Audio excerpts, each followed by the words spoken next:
ओम शांति। 15 फरवरी 2025 की साकार मुरली है। बाबा कहते मीठे बच्चे, बाप तुम्हें दैवी धर्म और श्रेष्ठ कर्म सिखलाते हैं, इसलिए तुमसे कोई भी आसुरी कर्म नहीं होने चाहिए। बुद्धि बहुत शुद्ध चाहिए। प्रश्न, देह अभिमान में आने से पहला पाप कौन सा होता है? उत्तर, अगर देह अभिमान है तो बाप की याद के बजाय देहधारी की याद आएगी। वो दृष्टि जाते रहेगी, खराब ख्यालात आएंगे। ये बहुत बड़ा पाप है। समझना चाहिए माया वार कर रही है, फौरन सावधान हो जाना चाहिए। ओम शांति। रूहानी बाप रूहानी बच्चों को समझा रहे हैं।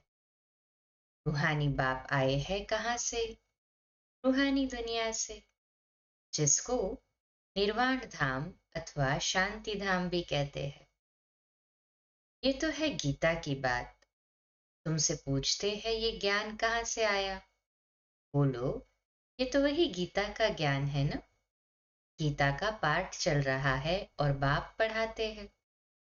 भगवानुवाच है ना। और भगवान तो एक ही है। वह है शांति का सागर। रहते भी है शांति धाम में, जहाँ हम भी रहते हैं। बाप समझाते हैं कि ये है पतित दुनिया, पाप आत्माओं की तमोप्रधान दुनिया। तुम भी जानते हो, बरोबर हम आत्माएं इस समय तमोप्रधान हैं। 84 का चक्र खाकर सतो प्रधान से अब तमो प्रधान में आए हैं। ये पुरानी अथवा कलयुगी दुनिया है ना। ये नाम सभी इस समय के हैं। पुरानी दुनिया के बाद फिर नई दुनिया होती। भारतवासी ये भी जानते हैं कि महाभारत लड़ाई भी तब लगी थी जबकि दुनिया बदलनी थी। तभी बाप ने आकर राजयोग सिखलाया था। सिर्फ भूल क्या हुई है? एक तो कल्प की आयु भूल गए हैं और गीता के भगवान को भी भूले हैं। श्री कृष्ण को तो गॉड फादर कह नहीं सकते। आत्मा कहती है गॉड फादर, तो वह निराकार हो गया। निराकार बाप आत्माओं को कहते हैं कि मुझे याद करो, मैं ही पतित पावन हूँ। मुझे बुलाते भी है, हे पतित पावन। श्री कृष्ण तो देहधारी है ना। मुझे तो कोई शरीर है नहीं, मैं निराकार हूँ। मनुष्यों का बाप नहीं, आत्माओं का बाप हूँ। ये तो पक्का कर लेना चाहिए ना। कहे हाँ जी बाबा। घड़ी घड़ी हम आत्माएं इस बाप से वर्षा लेती। अभी 84 जन्म पूरे हुए, बाप आया है। बाबा बाबा ही करते रहना है। बाबा को बहुत याद करना है। सारा कल्प जिस्मानी बाप को याद किया। अभी बाप आए हैं और मनुष्य सृष्टि से सब आत्माओं को वापस ले जाते हैं, क्योंकि रावण राज्य में मनुष्यों की दुर्गति हो गई है। इसलिए अब बाप को याद करना है। ये भी मनुष्य कोई समझते नहीं कि अभी रावण राज्य है। रावण का अर्थ ही नहीं समझते। बस एक रस्म हो गई है दशहरा मनाने की। तुम कोई अर्थ थोड़े ही समझते थे। अभी समझ मिली है औरों को समझ देने के लिए। अगर औरों को नहीं समझा सकते हो तो गोया खुद नहीं समझे हो। बाप में सृष्टि चक्र का ज्ञान है। हम उनके बच्चे हैं तो बच्चों में भी ये नॉलेज रहनी चाहिए ना। तुम्हारी ये है गीता पाठशाला। उद्देश्य क्या है? ये लक्ष्मी नारायण बनना। ये राजयोग है ना। नर से नारायण, नारी से लक्ष्मी बनने की ये नॉलेज है। वो लोग कथाएं बैठ सुनाते हैं, यहाँ तो हम पढ़ते हैं। हमको बाप राजयोग सिखाते हैं। ये सिखाते ही है कल्प के संगम युग पर। बाप कहते हैं, मैं पुरानी दुनिया को बदल नई दुनिया बनाने आया हूँ। नई दुनिया में इन्हों का राज्य था, पुरानी में नहीं है। फिर जरूर होना चाहिए। चक्र तो जान लिया ना। मुख्य धर्म है चार। अभी डिटिज्म है नहीं। दैवी धर्म भ्रष्ट और दैवी कर्म भ्रष्ट बन पड़े हैं। अभी फिर तुमको दैवी धर्म श्रेष्ठ और कर्म श्रेष्ठ सिखला रहे हैं, तो अपने पर ध्यान रखना है। हमसे कोई आसुरी कर्म तो नहीं होते हैं। माया के कारण कोई खराब ख्यालात तो बुद्धि में नहीं आते हैं। दृष्टि तो नहीं रहती है। देखे इनकी कुदृष्टि जाती है अथवा खराब ख्यालात आते हैं तो उनको झट सावधान करना चाहिए। उनसे मिल नहीं जाना चाहिए। उनको सावधान करना चाहिए। तुम्हारे में माया की प्रवेशता के कारण ये खराब ख्यालात आते हैं। योग में बैठ बाप की याद के बदले कोई की देह तरफ ख्यालात जाता है तो समझना चाहिए ये माया का वार हो रहा है। मैं पाप कर रहा हूं। इसमें तो बुद्धि बड़ी शुद्ध होनी चाहिए। हंसी मजाक से भी बहुत नुकसान होता है। इसलिए तुम्हारे मुख से सदैव शुद्ध वचन निकलने चाहिए, कुवचन नहीं। हंसी मजाक आदि भी नहीं। ऐसे नहीं कि हमने तो हंसी की, वह भी नुकसान कारक हो जाती है। हंसी भी ऐसी नहीं करनी चाहिए जिसमें विकारों की वायु हो। बहुत खबरदार रहना है। तुमको मालूम है नागे लोग हैं कि ख्यालात विकारों की तरफ नहीं जाएंगे, रहते भी अलग है, परंतु कर्मेंद्रियों की चलायमानी सिवाय योग के कभी निकलती नहीं है। काम शत्रु ऐसा है जो इसको भी देखेंगे, योग में पूरा नहीं होंगे तो चलायमानी जरूर होगी। नी परीक्षा लेनी होती है। बाप की याद में ही रहो। ये कोई भी विकार की बीमारी न रहे। योग में रहने से ये नहीं होता है। सतयुग में तो कोई भी प्रकार का गंध नहीं होता है। वहां रावण की चंचलता ही नहीं जो चलायमानी हो। वहां तो योगी लाइफ रहती है। यहाँ भी अवस्था बड़ी पक्की चाहिए। योग बल से ये सब बीमारियां बंद हो जाती है। इसमें बड़ी मेहनत है। राज्य लेना कोई मासी का घर नहीं। पुरुषार्थ तो करना है ना। ऐसे नहीं कि बस जो होगा भाग्य में सो मिलेगा। हारना ही नहीं करते गोया पाई पैसे के पद पाने लायक है। सब्जेक्ट्स तो बहुत होती है ना। कोई ड्राइंग में कोई खेल में मार्क्स ले लेते हैं, वह है कॉमन सब्जेक्ट। वैसे ही यहाँ भी सब्जेक्ट्स है। कुछ न कुछ मिलेगा। बाकी बादशाही नहीं मिल सकेगी। वह तो सर्विस करेंगे तब बादशाही मिलेंगी। उसके लिए बहुत मेहनत चाहिए। बहुतों की बुद्धि में बैठता ही नहीं है। जैसे कि खाना हजम ही नहीं होता है। ऊंच पद पाने की हिम्मत नहीं। इसको भी बीमारी कहेंगे ना। तुम कोई भी बात देखते न देखो, रूहानी बाप की याद में रहे, औरों को रास्ता बताना है। अंधों की लाठी बनना है। तुम तो रास्ता जानते हो। रचयिता और रचना का ज्ञान, मुक्ति और जीवन मुक्ति तुम्हारी बुद्धि में फिरते रहते हैं। जो महारथी है। बच्चों की अवस्था में भी रात दिन का फर्क रहता है। कहाँ बहुत धनवान बन जाते, कहाँ बिल्कुल गरीब। राजाई पद में तो फर्क है ना। बाकी हाँ, वहां रावण न होने कारण दुख नहीं होता है। बाकी संपत्ति में तो फर्क है। संपत्ति से सुख होता है। जितना योग में रहेंगे उतनी हेल्थ बड़ी अच्छी होगी। मेहनत करनी है। बहुतों की तो चलन ऐसी रहती है जैसे अज्ञानी मनुष्यों की होती है। वह किसका कल्याण कर नहीं सकेंगे। जब इम्तिहान होता है तो मालूम पड़ जाता है कौन कितने मार्क्स से पास होंगे। फिर उस समय हाय हाय करनी पड़ेगी। बाप दादा दोनों ही कितना समझाते रहते हैं। बाप आए ही है कल्याण करने। अपना भी कल्याण करना है तो दूसरों का भी करना है। बाप को बुलाया भी है कि आकर हम पतितों को पावन होने का रास्ता बताओ। तो बाप श्रीमत देते हैं, तुम अपने को आत्मा समझ देह अभिमान छोड़ मुझे याद करो। कितनी सहज दवाई है। बोलो, हम सिर्फ एक भगवान बाप को मानते हैं। वह कहते हैं मुझे बुलाते हो कि आकर पतितों को पावन बनाओ, तो मुझे आना पड़ता है। ब्रह्मा से तुमको कुछ भी मिलना नहीं है। वह तो दादा है, बाबा भी नहीं। बाबा से तो वर्षा मिलता है, ब्रह्मा से थोड़ी वर्षा मिलता है।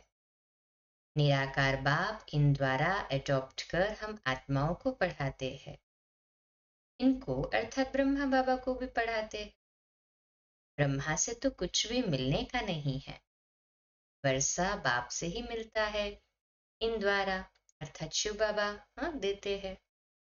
देने वाला तो एक है ना, उनकी ही महिमा है। वही सर्व का सद्गति दाता है। ये तो पूज्य से फिर पुजारी बनते हैं। सतयुग में थे, फिर 84 जन्म भोग, अब पतित बने हैं, फिर पूज्य पावन बन रहे हैं। हम बाप द्वारा सुनते हैं, कोई मनुष्य से नहीं सुनते।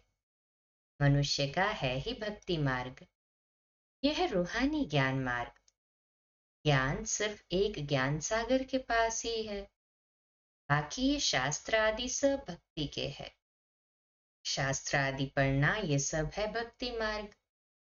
ज्ञान सागर तो एक ही बाप है ना। हम ज्ञान नदियां ज्ञान सागर से निकली है। बाकी वह है पानी का सागर और नदियां। बच्चों को ये सब बातें ध्यान में रहनी चाहिए। अंतर्मुख हो बुद्धि चलानी चाहिए। अपने आप को सुधारने के लिए अंतर्मुख हो, अपनी जांच करो। अगर मुख से कोई कुवचन निकले या कुदृष्टि जाए तो अपने को फटकारना चाहिए। हमारे मुख से कुवचन क्यों निकले, हमारी कुदृष्टि क्यों गई। अपने को चमाट भी मारनी चाहिए। घड़ी घड़ी सावधान करना चाहिए, तभी ऊंच पद पा सकेंगे। मुख से कटु वचन न निकले, डबल अंडरलाइन। बाप को तो सब प्रकार की शिक्षाएं देनी होती है ना। इसको पागल कहना ये भी कुवचन है। मनुष्य तो जिसके लिए भी जो आता है वह कहते रहते हैं। जानते कुछ भी नहीं है कि हम किसकी महिमा गाते। महिमा तो करनी चाहिए एक ही पतित पावन बाप की, और तो कोई है नहीं। ब्रह्मा विष्णु शंकर को भी पतित पावन नहीं कहा जाता है। ये तो किसको पावन नहीं बनाते हैं ना। पतित से पावन बनाने वाला तो एक ही बाप है ना। कहे हाँ जी बाबा। पावन सृष्टि है ही नई दुनिया, वो तो अभी है नहीं। प्योरिटी है ही स्वर्ग में, पवित्रता का सागर भी है। ये तो है ही रावण राज्य। बच्चों को अभी आत्माभिमानी बनने की बहुत मेहनत करनी चाहिए। मुख से कोई भी पत्थर व कुवचन नहीं निकलना चाहिए। बहुत प्यार से चलना है। कुदृष्टि भी बड़ा नुकसान कर देती। बड़ी मेहनत चाहिए। आत्माभिमानी है अविनाशी अभिमान। देह तो विनाशी है ना। आत्मा को कोई भी नहीं जानते हैं। आत्मा का भी बाप तो जरूर कोई होगा ना। कहते भी है सब भाई भाई है, फिर सब में परमात्मा बाप विराजमान कैसे हो सकता है। सभी बाप कैसे हो सकते हैं, इतना भी अकल नहीं है। सबका बाप तो एक ही है, उनसे ही वर्षा मिलता है। उसका नाम है शिव। शिवरात्रि भी मनाते हैं। रुद्र रात्रि व श्री कृष्ण रात्रि नहीं कहते। मनुष्य तो कुछ भी नहीं समझते हैं। कहेंगे ये सब उनके रूप है, उनकी ही लीला है। तुम अभी समझते हो, बेहद के बाप से तो बेहद का वर्षा मिलता है। तो उस बाप की श्रीमत पर चलना है। बाप कहते हैं मुझे याद करो। लेबर्स को भी शिक्षा देनी चाहिए, तो उन्हों का भी कुछ कल्याण हो जाए। परंतु खुद ही याद नहीं कर सकते तो औरों को क्या याद दिलाएंगे। रावण एकदम पतित बना देते हैं, फिर बाप आकर परिस्तानी बनाते। वंडर है ना, कोई की भी बुद्धि में ये बातें नहीं है।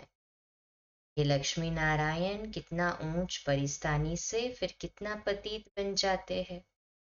इसलिए ब्रह्मा का दिन ब्रह्मा की रात गाई हुई है। शिव के मंदिर में तुम बहुत सर्विस कर सकते हो। बाप कहते हैं तुम मुझे याद करो। दर दर भटकना छोड़ दो। ये ज्ञान है ही शांति का। बाप को याद करने से तुम सतो प्रधान बन जाएंगे। बस यही मंत्र देते रहो। कोई से भी पैसा नहीं लेना चाहिए जब तक पक्का न हो जाए। बोलो, प्रतिज्ञा करो कि हम पवित्र रहेंगे, तब हम तुम्हारे हाथ का खा सकते हैं, कुछ भी ले सकते हैं। भारत में मंदिर तो बहुत ढेर है। फॉरेनर्स आदि जो भी आए उनके संदेश तुम दे सकते हो कि बाप को याद करो। अच्छा, मीठे मीठे सिकिलदे बच्चों प्रति माता पिता बाप दादा का याद प्यार और गुड मॉर्निंग। रूहानी बाप की रूहानी बच्चों को नमस्ते।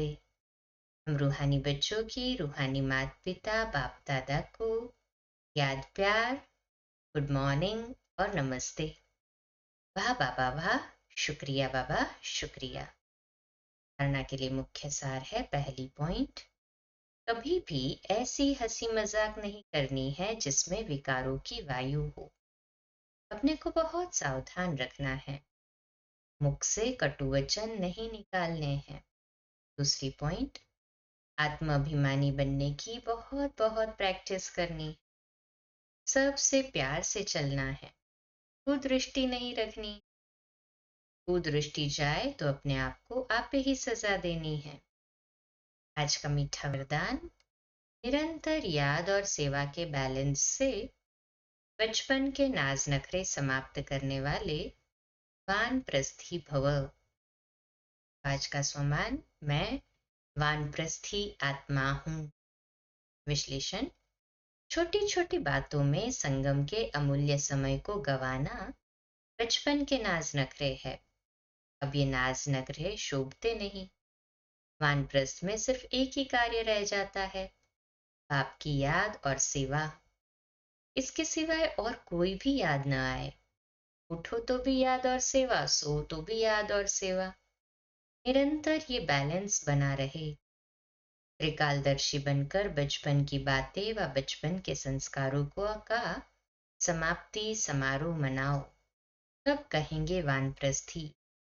स्लोगन है, सर्व प्राप्तियों से संपन्न आत्मा की निशानी है संतुष्टता। संतुष्ट रहो और संतुष्ट करो।